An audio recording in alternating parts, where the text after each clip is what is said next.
మా అన్నితో ఎలాగుంటున్నారు మీరు?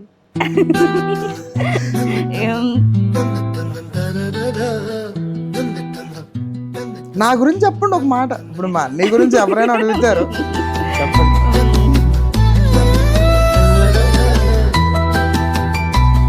నీకు నా సంబంధం వచ్చింది ఫస్ట్, మా తమ్ముడు వచ్చి మాట్లాడాడు. నీకు సంబంధం వచ్చిన తర్వాత ఫస్ట్ నువ్వు సంతోషపడ్డావా లేకపోతే భయపడ్డావా?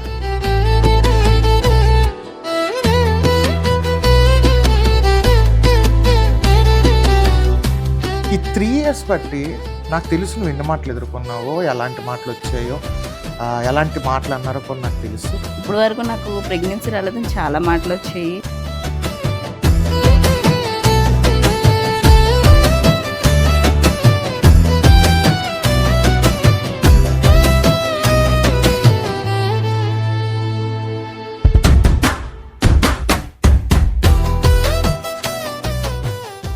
ప్రైజ్ ది లార్డ్, షాలోమ్, మరణాత.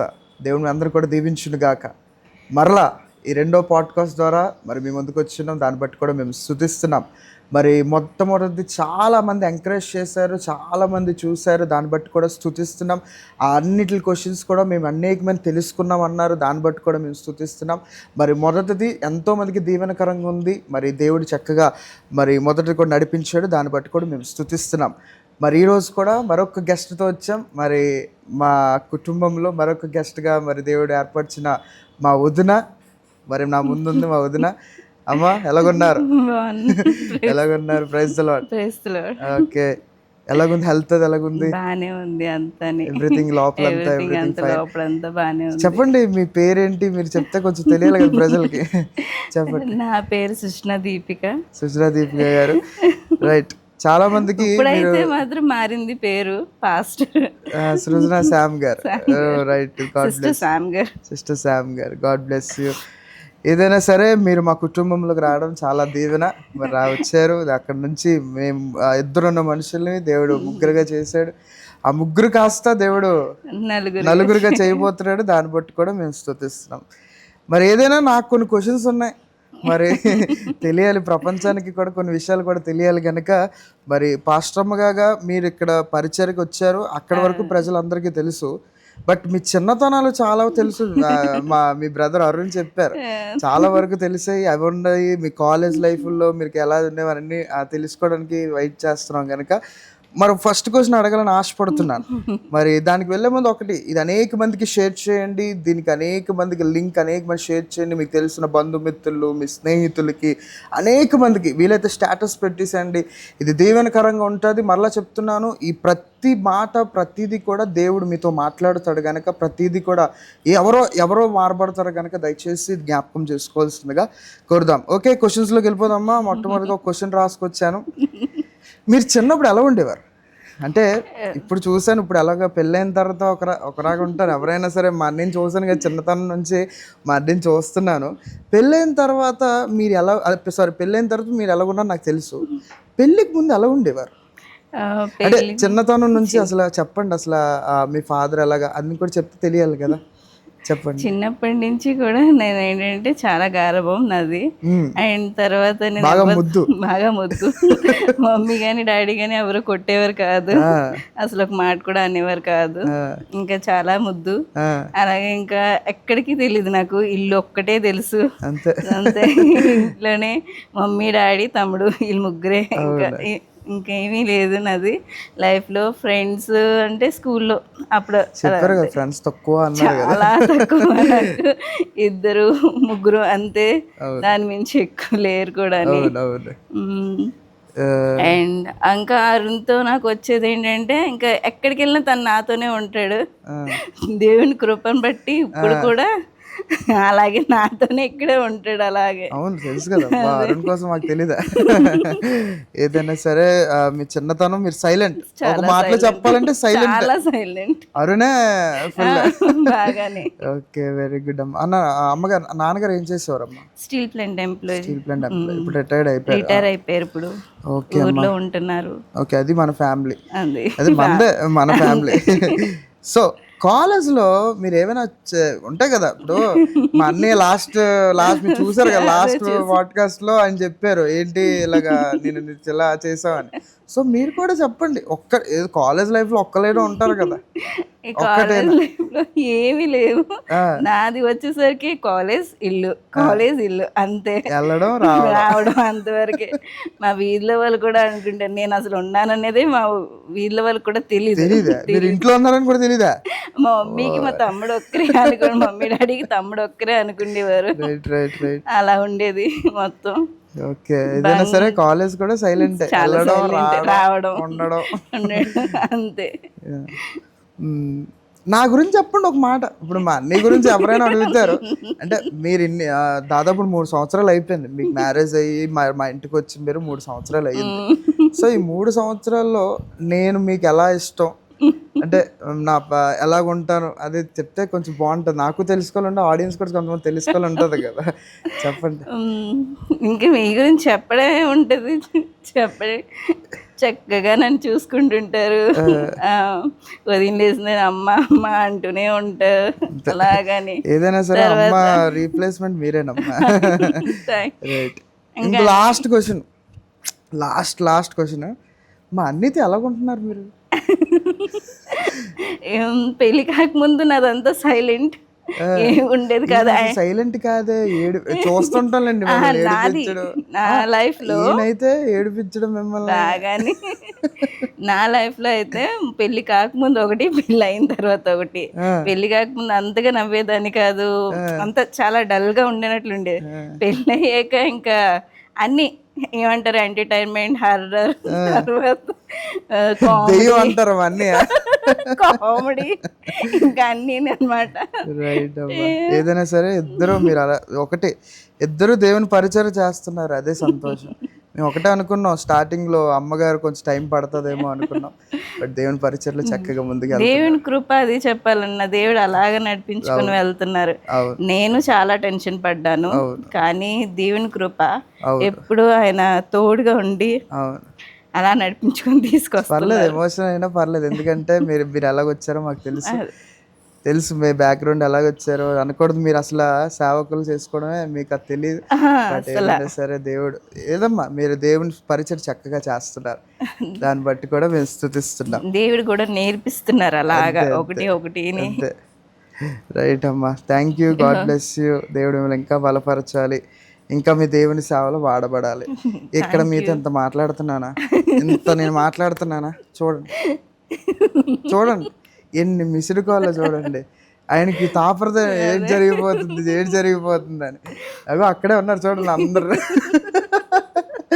అక్కడే అందరు గ్యాంగ్ అంతా అక్కడే ఉన్నారు.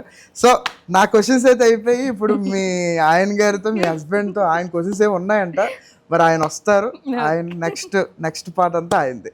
ఓకేనమ్మా, thank you. Praise the Lord, shalom, మరణత. మరి పాడ్కాస్ట్ 2వ దానికి వచ్చిన మీ అందరికి కూడా వీక్షిస్తున్నారు, చాలామంది కూడా ప్రభుని స్తుతిస్తున్నారు.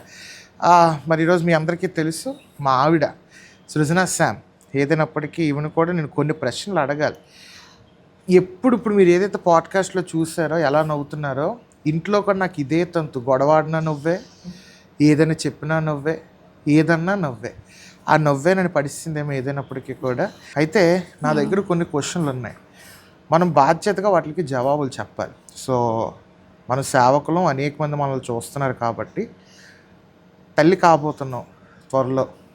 ఎన్నో మంత్ ఇప్పుడు కరెక్ట్గా చాలామంది తెలియదు, 8th మంత్ అడుగుపెట్టి. సో ఇంకొక 1 మంత్లో దేవుని ప్రభు తల్లి కాబోతున్నాం. ఎలా ఉంది ఫీలింగ్ నీకు అసలు? ఈ యొక్క 8 months ఈ జర్నీ ఎలాగుంది? 8th మంత్లోకి వెళ్ళి, 9th మంత్లోకి వచ్చేస్తున్నాం, తల్లి కాబోతున్నాం, ఎలా ఉంది నీ ఫీలింగ్? చాలా చాలా హ్యాపీగా ఉంది. ప్రతి స్త్రీకి తల్లి కాబోతుందని చాలా సంతోషం ఉంటుంది. అవును, అలాగే నాకు కూడా అదే సంతోషం. ఈ జర్నీ వచ్చేసరికి స్టార్టింగ్ నుంచి ఇప్పటి వరకు ఒక్కొక్క నెల ఒక్కొక్కలాగా అనిపిస్తూ ఉంటుంది. చాలా బాగుంది ఈ జర్నీ. ఈ 8 months ఎలాగుంది? అంత హెల్త్ అంతా బాగానే ఉంది. సో తల్లి కాబోతున్నాం, హ్యాపీ. దేవుడు తన కార్యం చూడడానికి సిద్ధంగా ఉంది. అంతే. So right. చాలామంది నువ్వు తండ్రి అవ్వబోతున్నావు కదా, మరి నీకు ఎలాగుందని అడుగుతున్నారు. నాకు చాలా సంతోషంగా ఉంది తండ్రి అవ్వబోతుంది. ఎందుకంటే చాలా బాధ్యతలు దేవుడు నాకు ఇచ్చాడు. ఒక అన్నయ్యగా, ఒక తండ్రిగా, అనగా అనేక మంది ఆత్మీయ తండ్రిగా, తర్వాత అనేక మందిని చూసుకుంటూ, మనకి ఒక ఆర్ఫన్ ఉంది వాళ్ళని చూసుకుంటూ, ఈ అన్ని బాధ్యతల్లో ప్రథమ బాధ్యతగా దేవుడు నన్ను ఒక ప్రమోషన్లో తీసుకెళ్తుంది తండ్రి బాధ్యత, అనగా శారీరక తండ్రి. నీకు తెలుసు నాకు ఆడపిల్ల అంటే చాలా ఇష్టం. నేను కూడా దేవుని చిత్తం అయితే అడుగుతున్నాను, ప్రభా నీ చిత్తం ఏదైతే ఉందో అదే జరిగించని. Let's see, I'm happy. నువ్వు అన్నట్టు నేను కూడా హ్యాపీగా ఉన్నాను. అయితే ఇప్పుడు ఒక క్వశ్చన్ అడుగుతాను. దాదాపు నీకు పెళ్ళే 3 years అవుతుంది. నీకంటే మన ఇద్దరికి పెళ్ళే 3 years అవుతుంది. ఈ 3 years బట్టి నాకు తెలుసు నువ్వు ఎన్ని మాటలు ఎదుర్కొన్నావో, ఎలాంటి మాటలు వచ్చాయో, ఎలాంటి మాటలు అన్నారో కూడా నాకు తెలుసు. అయితే చాలామందికి కూడా పెళ్ళి అయ్యి గర్భఫలం లేని వారు, అంటే కొంచెం ప్రెగ్నెన్సీ రాలేని వాళ్ళు, వచ్చి పోయిన వాళ్ళు కూడా ఉన్నారు. సో అలాంటి వాళ్ళకి నువ్వు ఇచ్చే ఒక ధైర్యపు మాట ఏంటి? గర్భఫలం కోసం ఎదురు చూస్తున్న వాళ్ళకి నువ్వు ఇచ్చే ఒక ధైర్యపు మాట. దేవుడి మీద విశ్వాసం ఉండాలి. అంటే ఇప్పుడు నీకేమైనా మాటలు వచ్చాయా? నాకు మాటలు అంటే నీ మీద ఎవరైనా మాటలు వేసారు? ఓకే, వచ్చే చాలా వచ్చాయి. ఇప్పుడు నాకు 3 years వరకు, ఇప్పుడు ఇది 3rd year పూర్తి అయిపోయింది, 4th year ఎంటర్ అయ్యా. ఇప్పుడు వరకు నాకు ప్రెగ్నెన్సీ రాలేదని చాలా మాటలు వచ్చాయి. వచ్చినా కూడా నేను ఒకటే ధైర్యంతో ఉన్నాను, దేవుడు నాకు ఇస్తారు, నాకు ఆ విశ్వాసం ఉందనేసి. ఎలా అయితే సారంకి 90 సంవత్సరాలకి దేవుడు గర్భఫలమును తెరిచారో నాకు తెరుస్తారు. ఒక దినం అంటూ ఉంటుంది, ఆ దినం కోసం వెయిట్ చేయాలి అనేసి ఆ ఒక్క నమ్మకంతోనే నేను ధైర్యంగా ఉన్నాను. అలాగే దేవుని కృప, మహాకృపను బట్టి నాకు ఈ సంవత్సరం గర్భఫలం కూడా దయచేశారు దేవుడు. చాలా సంతోషం. దేవుడు నాకు ఇచ్చిన ఈ బహుమానంకు చాలా దేవునికి కృతజ్ఞత స్తుతులు ఎల్లప్పుడూ కూడా చెప్పుకునే ఉంటుంటున్నా. ఆయన అలాగే కూడా కాచి కాపాడుతున్నారు. ప్రతి ఒక్క నెల కూడా ఆయన తన రెక్కల కింద కాచి కాపాడుకొని అలాగే ఇప్పుడు వరకు తీసుకొని వచ్చారు.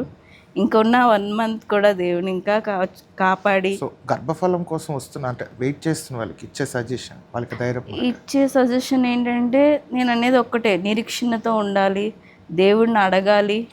మనము దేవుడు ఒక దినం అంటూ ఉంటుంది ఆయనకి, ఆ దినం ఆ సమయం వరకు మనం వెయిట్ చేయి ఉండాలి. అది సో నాకు తెలుసు దీనికంటే ముందు నీకు 2 pregnancies పోయాయి. అవును కదా, మిస్క్యారేజ్ అయ్యాయి. సో ఆ టైంలో నువ్వు ఎంత క్షోభలోకి వెళ్ళిపోయావు నాకు తెలుసు, మాటలు కూడా నాకు తెలుసు. సో ఎవరైతే ఈ కార్యక్రమాన్ని వీక్షిస్తున్నారో మనం చెప్పాల్సింది ఒకటే, wait for the god's time. అంతే, దేవునికి సమయం ఉంటుంది. ఆ సమయం కోసం మనం ఎదురు చూస్తే తగిన కార్యం.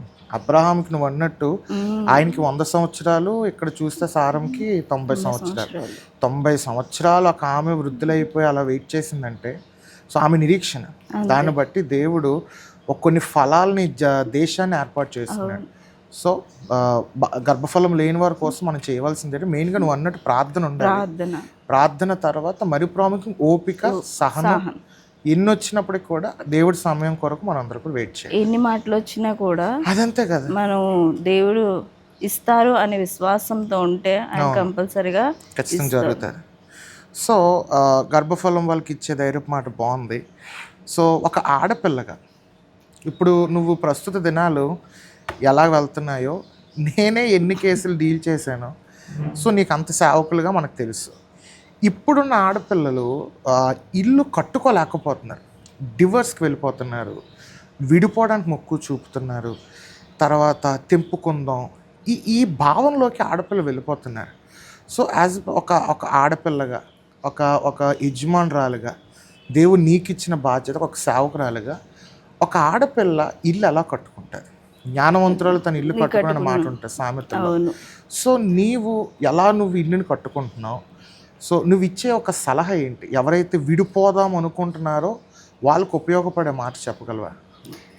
ఇప్పుడు ప్రస్తుతం ఉన్న ఆడవాళ్ళు కావచ్చు, మగవాళ్ళు ఏంటంటే ఓపిక ఉండట్లేదు వాళ్ళు, సహనం ఉండట్లేదు వాళ్ళు. ఏంటంటే మనము ఏదన్నా ఒక కుటుంబం సమస్య వచ్చిందంటే దాంట్లో గొడవలు ఆడుకొని విడిపోదామనే చూస్తున్నారు తప్ప, చిన్న చిన్న వాటి కోసం విడిపోదామని చూస్తున్నారు తప్ప, ఆ చిన్న విషయాన్ని మనం ఓపికతో లేకపోతే సహనంతో కొంచెం మాట్లాడుకుందాం అని ఆలోచించట్లేదు.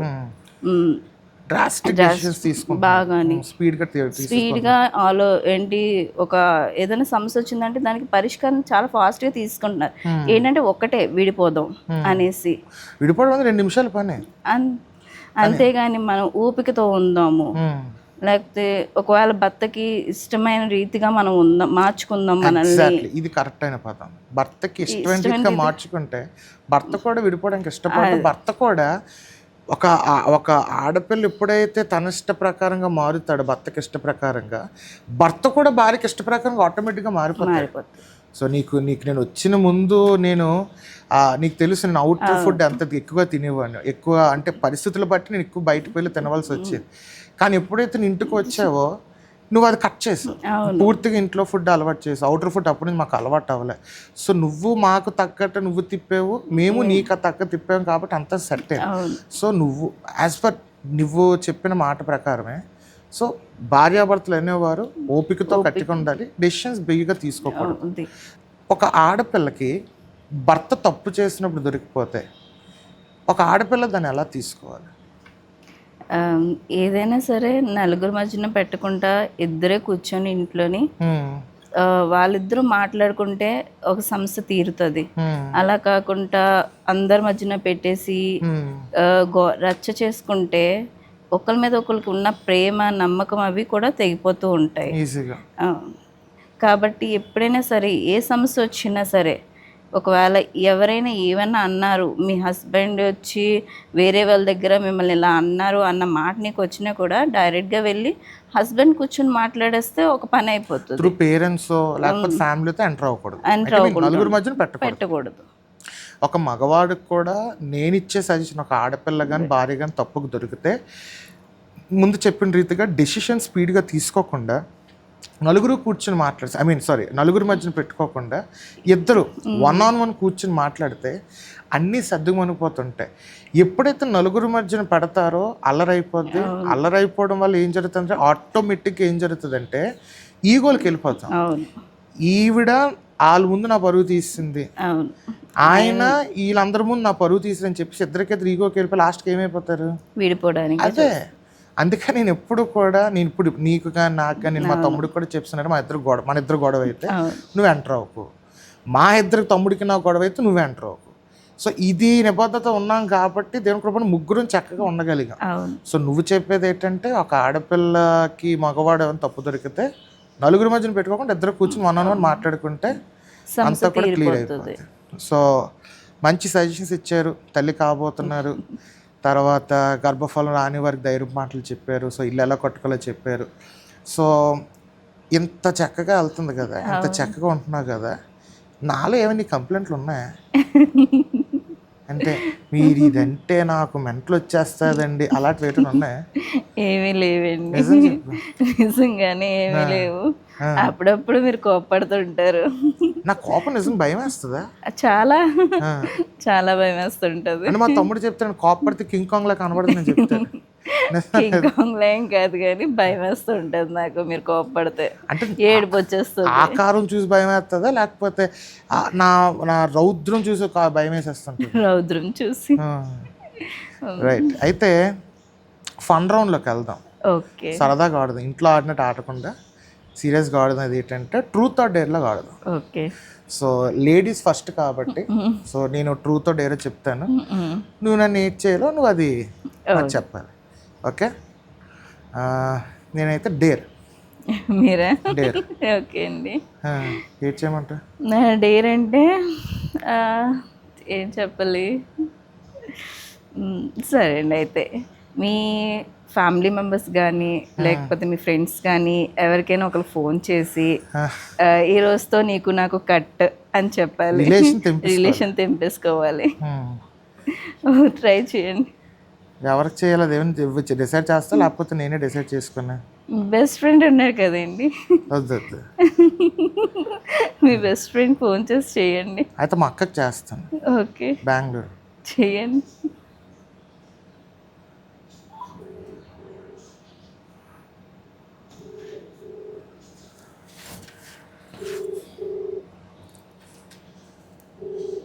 number you have dialed is currently తీసుకొచ్చిందిరా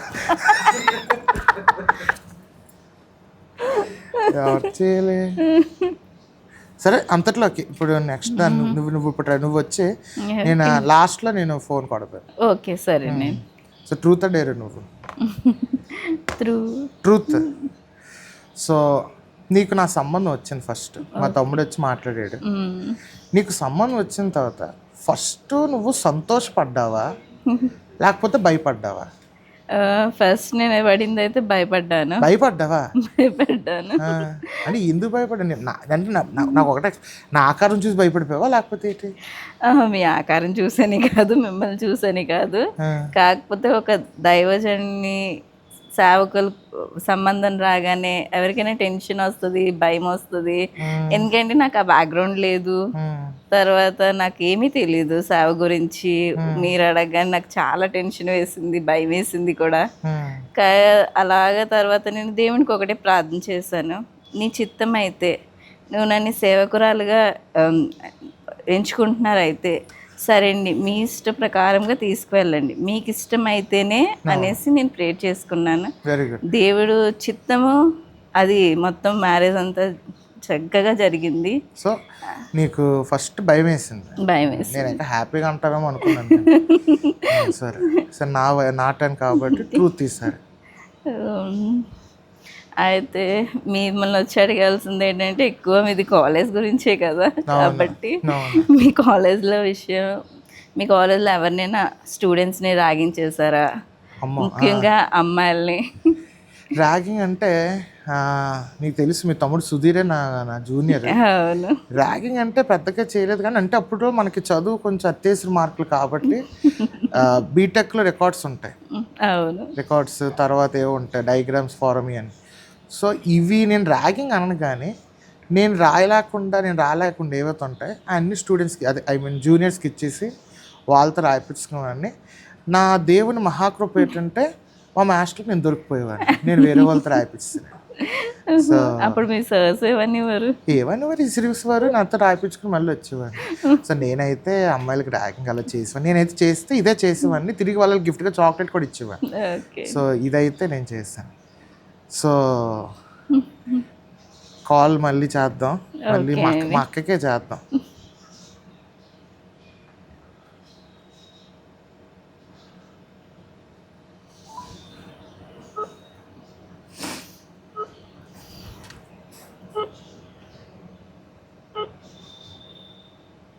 చాలా సంతోషం, ఇప్పుడు కనెక్ట్ అవ్వట్లేదు. కనెక్ట్ అయింది. హలో హలో, వెయిట్ చేస్తున్నా, ట్యూషన్లో ఉన్నాను రా. సరే, ఇక్కడ నుంచి నీకు నాకు కట్టే. ఏరా ఇప్పుడు మా ఇంట్లో ప్రతి విషయాలు నీకు చెప్పడం ఏంటి, ఇదంతా నాకే చిరాకు అనిపిస్తుంది. అదేట్రా అలాగంటావు? ఇంకంతే, కట్టు, నీకు నాకు కట్టు. ఇంక నేను బెంగళూరు రాను. అదేంటి వచ్చి వారం వస్తానన్నావు? ఇంక నేను రాదలుచుకోలేదు, ఎందుకంటే ఒకటా రెండో ప్రతిది ఒక్కటి నా విషయాలు అన్నీ తెలుసు. నువ్వేమో అని చెల్లి ఆ చూసినాకి వెళ్ళి చెప్పేస్తున్నావు. చెప్పాలి కదా వైఫ్ కన్నాక. ఏం చెప్పేస్తా, మొత్తం పెంట అయిపోతున్నాయి ఇక్కడ. హలో, చెప్పరా. ఇది సీరియస్ అయిపోక స్టక్ అయిపోయింది 2 నిమిషాలు. ఇది ట్రూత్, ఇది ట్రూత్ ఆర్ డేర్ ఇది. అది అందుకనే. సరే సరే, ఏం చేస్తున్నా? కానీ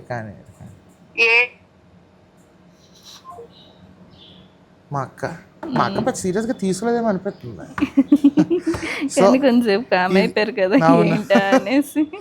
ఇది ఈరోజు ప్రోగ్రామ్. So ఎలాగనిపించింది programme? చాలా బాగుంది. సో ఎంజాయ్ చేస్తాం, చాలా మంచి వాల్యుబుల్ మాటలు చెప్పావు. So friends, this is for it. ఈరోజు ప్రోగ్రామ్ ఈరోజు ఎండ్ అవుతుంది. సో మీ అందరికీ తెలుసు, సాక్షి విట్నెస్ పాడ్కాస్ట్ కాదు, వాడ్కాస్ట్. ఎందుకంటే పాడ్కాస్ట్ అంటే ఓన్లీ ఆడియో, వాడ్కాస్ట్ అంటే వీడియో ప్లస్ ఆడియో. ఏదైనప్పుడు కూడా పక్కన పెడితే ఇది అందరికీ దీవెనకరంగా మారుతుంది. ట్రెమండస్ రెస్పాన్స్ వస్తుంది, మేము అనుకోలేదు, అంటే ఆ రీచ్ అనేది మేము అనుకోలేదు. దయచేసి మీరు వీక్షించడమే కాకుండా అనేక మందికి షేర్ చేయండి, సబ్స్క్రైబ్ చేయండి, కమెంట్, లైక్ కూడా చేయాల్సింది కోరుతున్నాను. మరి వచ్చే వారం దేవుని చిత్తం అయితే మరి సరికొత్త గెస్ట్తో మీ అందరి ముందు నేను కూర్చుంటాను కనుక గాడ్ బ్లెస్ యూ. ప్రభు మీ అందరిని కూడా దీవించిన గాక. Signing off Srujana Sam and brother Sam and Joy Vilas. God bless you. వాక్య పరిచయంలో దేవుడు మీ అందరినీ కూడా దీవించి బలపరిచి ఆశీర్వదించిన గాక. Thank you.